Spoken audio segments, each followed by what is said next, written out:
Bonjour à tous et bienvenue dans une nouvelle vidéo de la sagesse des Écritures. Je suis très heureux de vous retrouver une nouvelle fois cette semaine. J'en profite de ce petit passage à la montagne pour vous partager une petite pensée qui se trouve dans Doctrine et Alliance 21, les versets 4 à 6.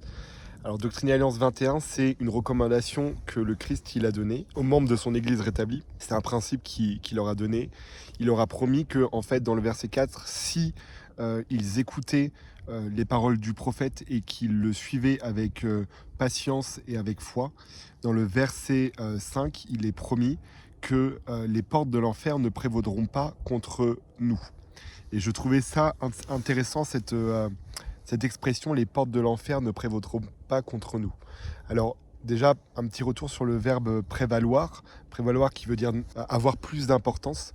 Et donc, en fait, je trouvais ça intéressant de voir que lorsqu'on suit le prophète, les portes de l'enfer n'ont pas plus d'importance pour nous que les portes qui mènent à la vie éternelle. Alors, comme vous le savez, il y a une écriture dans la Bible qui dit que petite est la porte qui mène à la vie éternelle, et il n'y en a pas beaucoup qui la trouvent. Par contre, grand est le chemin, spacieux est la porte, et beaucoup rentrent par ce chemin. Et donc voilà, j'aime beaucoup ce verset. On pourrait se dire, comment on fait pour savoir est-ce que je suis rentré dans la bonne porte, est-ce que le chemin que je suis, c'est le bon? Et un des moyens de le savoir, c'est est-ce qu'on suit les enseignements du prophète. Si on suit les enseignements du prophète, on sait que on rentrera dans la bonne porte et la porte des enfers n'auront pas de prévalence pour nous. Et ce qui est intéressant aussi j'ai réfléchi un petit peu à ce que pouvait représenter la porte des enfers, et je pense que Satan, il s'appelle aussi le malin, donc il est malin. Donc évidemment que la porte des enfers, ça va pas être euh, une porte bétonnée avec des petits diables, du feu, de la fumée qui sort, et des petits diables avec des pics qui vont nous pousser dedans. Non, le diable, il est bien plus malin.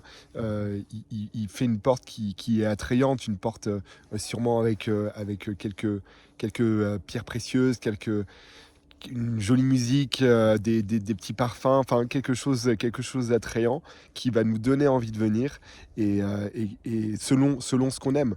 Si on aime justement notre carrière parce qu'on veut absolument réussir professionnellement, ce sera peut-être sûrement une porte avec un peu d'argent, avec un peu de gloire. Si on aime le sport, ce sera sûrement une porte avec notre joueur de foot préféré qui nous invite à rentrer, ou que sais-je. Mais voilà, ce que je voulais vous dire, c'est que la porte de l'enfer, c'est quelque chose qui est adapté à... Enfin, c'est un piège. Et donc, c'est adapté à chacun d'entre nous. C'est adapté selon nos passions et nos goûts. Et donc, voilà. Ça ne veut pas dire que nos passions et nos goûts sont mauvais, mais ils peuvent être un moyen que Satan utilise pour justement nous détourner du chemin étroit et resserré et de nous faire rentrer dans la porte des enfers. Et donc encore une fois, si on ne veut pas être attiré par ce piège de Satan, si on veut pas que les portes de l'enfer prévalent contre nous, suivons le prophète. C'est là la plus sûre protection qui peut nous être donnée. Voilà, donc j'espère que cette petite vidéo vous a plu. Comme d'habitude, n'hésitez pas à partager dans les commentaires peut-être comment justement un enseignement d'un prophète vous a permis de, euh, de ne pas tomber dans les pièges de Satan.